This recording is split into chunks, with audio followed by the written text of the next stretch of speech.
Salam Indonesia, Des Purba mempersembahkan pengertian debit kredit. Ketika mendengar istilah debit kredit, banyak orang mengaitkan istilah ini dengan transaksi keuangan. Apa itu transaksi keuangan? Transaksi keuangan adalah kejadian atau peristiwa yang dapat mengubah posisi harta, utang, dan modal suatu unit usaha. Artinya, kalau ada kejadian yang tidak dapat merubah posisi harta, utang, dan modal suatu unit usaha, itu tidak dianggap sebagai transaksi keuangan. Contoh, seorang anak memasuki sebuah supermarket. Di dalam supermarket, anak tersebut tidak melakukan pembelian dan tidak melakukan hal-hal lain. Tidak lebih dari 2 menit si anak keluar. Bagi supermarket, kehadiran anak tersebut itu adalah suatu kejadian atau suatu peristiwa. Namun bagi supermarket tidak dapat dianggap sebagai transaksi keuangan karena kehadiran anak tersebut tidak mengubah posisi harta, utang, modal supermarket tersebut. Jadi sekali lagi kita tekankan, transaksi keuangan adalah peristiwa atau kejadian yang dapat mengubah posisi harta, utang, dan modal. Pada pembahasan sebelumnya, transaksi keuangan itu dicatatkan ke dalam persamaan akuntansi. Nah, dalam contoh sebelumnya, perusahaan yang kita bahas itu adalah perusahaan kecil dan volume transaksinya tidak banyak. Persamaan akuntansi masih mampu mengakomodasi kebutuhan itu. Tetapi jika perusahaan sudah besar dan volume transaksinya banyak, apakah persamaan akuntansi efektif untuk itu? Mari kita jawab bersama. Jika persamaan akuntansi dipakai untuk mencatat transaksi keuangan, tentu sulit dibayangkan. Mengapa?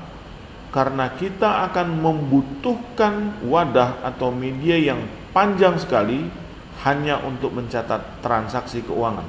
Kalau tidak menggunakan persamaan akuntansi, dengan apakah transaksi keuangan harus kita bukukan?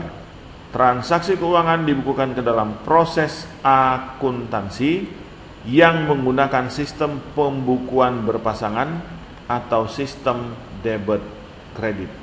Apa yang dimaksud dengan debit dan kredit? Mari kita lihat penjelasan berikut. Ketika membahas persamaan akuntansi, kita sudah pernah menyusun laporan keuangan.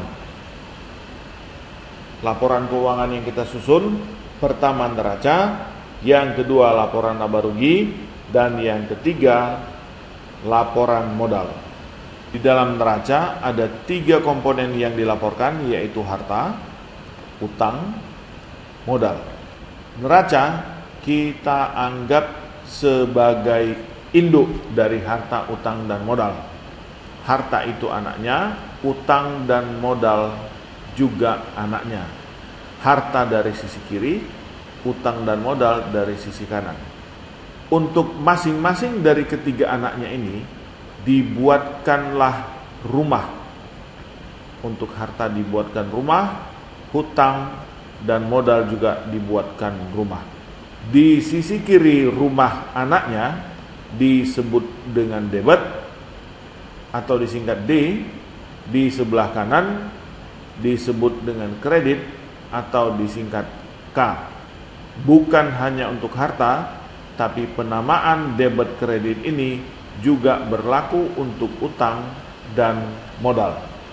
Karena bentuk rumah anaknya sama dengan rumah induknya, maka untuk sementara kita anggap sisi kiri rumah induknya juga disebut dengan debit, sisi kanan rumah induknya kita sebut dengan kredit.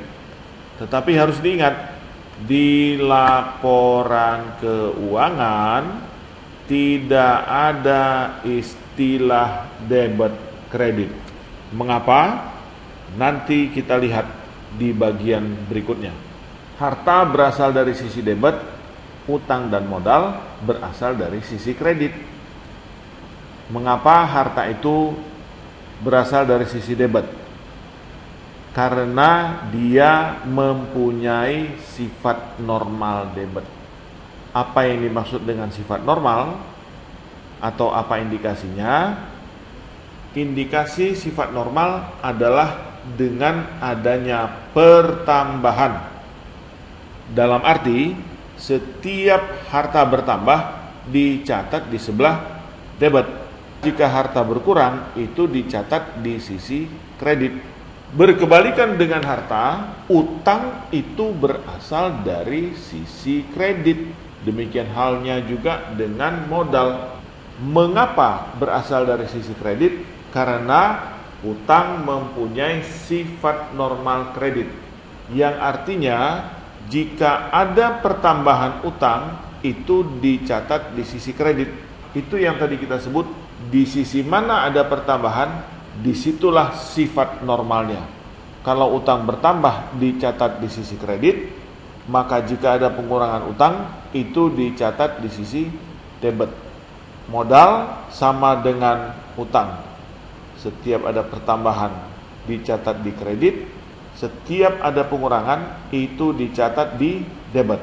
Pada materi sebelumnya, selain neraca, kita juga sudah pernah menyajikan laporan laba rugi. Di dalam laporan laba rugi ada dua komponen yang dilaporkan, yaitu pendapatan dan biaya. Pendapatan ini juga merupakan anak dari laporan keuangan. Untuk pendapatan kita buatkan rumah, untuk biaya juga kita buatkan rumah, di mana sisi kiri keduanya itu disebut dengan debit, sisi kanannya disebut dengan kredit. Pendapatan itu menambah modal. Jadi kalau ada pendapatan, modal kita bertambah. Modal bertambah itu dicatat di sisi kredit. Supaya bisa menambah modal, maka setiap ada pertambahan pendapatan itu juga dicatat di sisi kredit, dan setiap ada pengurangan pendapatan itu dicatat di sisi debit. Nah, kalau kita lihat, setiap pendapatan bertambah itu dicatatkan di kredit, dan secara otomatis dia akan menambahi modal. Modal itu kalau bertambah dicatat di sebelah kredit.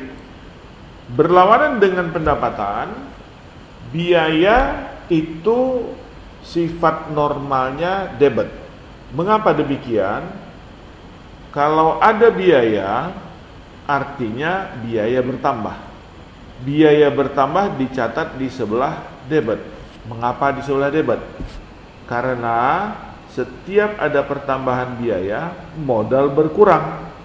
Modal berkurang dicatat di mana? Dicatat di sebelah debit. Jadi, supaya bisa mengurangi modal, maka setiap ada penambahan biaya itu wajib dicatatkan di sisi debit. Tetapi jika ada pengurangan biaya, maka pengurangan biaya itu kita catatkan di sisi kredit. Debit kredit hanya ada di proses akuntansi. Debit kredit tidak ada di laporan keuangan. Kenapa? Karena laporan keuangan adalah hasil dari proses akuntansi. Kita dapat memparalelkan cerita ini dengan pembuatan roti. Dalam pembuatan roti itu dibutuhkan tepung, gula, minyak, mentega, dan lain sebagainya. Itu bahan. Bahan itu adalah bagian dari proses. Kalau tidak ada bahan, tidak bisa diproses. Nah, bahan-bahan ini tadi diproses dengan membutuhkan peralatan seperti oven, gas, kompor gas, dan lain-lain. Peralatan itu merupakan bagian dari proses. Setelah roti jadi, mari kita perhatikan. Apakah ada tepung yang terlihat di roti? Apakah ada gula, mentega yang dapat dilihat sebagai bagian yang terpisah dari roti? Tentu tidak ada. Bahkan oven pun tidak ada.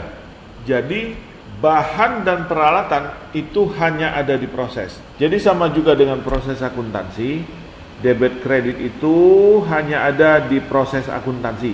Di laporan keuangan tidak ada lagi debit kredit. Mengapa? Sekali lagi, karena laporan keuangan adalah hasil dari proses akuntansi. Melalui uraian ini, kita dapat menyimpulkan pengertian debit kredit. Kelompok harta jika bertambah itu dicatat di debit dan berkurang dicatat di kredit. Saldo normalnya debit. Mengapa? Karena setiap ada pertambahan dicatatkan di sisi debit. Hutang kalau bertambah dicatat di sisi kredit. Kalau berkurang itu dicatat di sisi debit. Saldo normalnya di mana?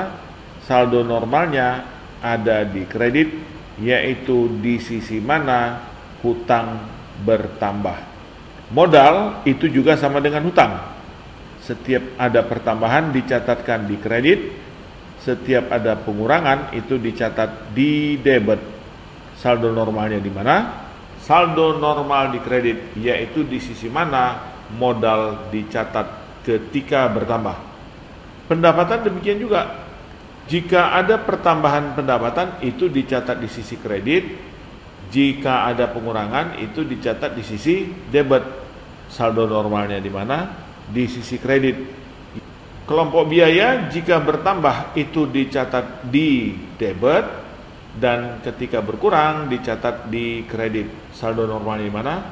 Saldo normalnya di sisi debit, yaitu di sisi mana biaya bertambah.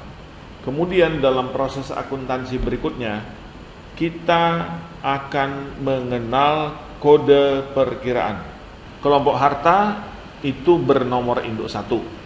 Kelompok utang bernomor induk 2. Kelompok modal bernomor induk 3. Kelompok pendapatan bernomor induk 4. Sedangkan biaya itu bernomor induk 5, 6, dan seterusnya sampai 9. Dari pembicaraan terakhir, kita buat catatan penting.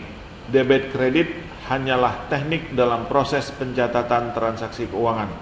Kemudian yang kedua, proses pencatatan itu menghasilkan laporan keuangan. Yang ketiga, karenanya dalam laporan keuangan kita tidak mengenal debit kredit. Sekali lagi, debit kredit hanyalah teknik dalam proses pencatatan. Proses pencatatan menghasilkan laporan keuangan. Karenanya, laporan keuangan tidak mengenal debit kredit. Dari kesimpulan ini kita bisa buat arti debit kredit. Debit adalah tempat untuk mencatat ketika harta bertambah, utang berkurang, modal berkurang, pendapatan berkurang, dan biaya bertambah. Apa pula yang dimaksud dengan kredit? Kredit adalah tempat untuk mencatat ketika harta berkurang, ketika utang bertambah, ketika modal bertambah, ketika pendapatan bertambah, dan ketika biaya berkurang. Jadi kalau kita perhatikan, debit adalah tempat untuk mencatat ketika harta bertambah, ketika hutang berkurang, ketika modal berkurang, ini dia. Ketika pendapatan berkurang, ini dia. Dan ketika biaya bertambah, ini dia. Kredit adalah tempat untuk mencatat ketika harta berkurang, ini dia. Ketika utang bertambah, ini dia. Ketika modal bertambah, ini dia. Ketika pendapatan bertambah, ini dia. Dan ketika biaya berkurang, ini dia. Demikianlah pengertian debit kredit. Salam Indonesia.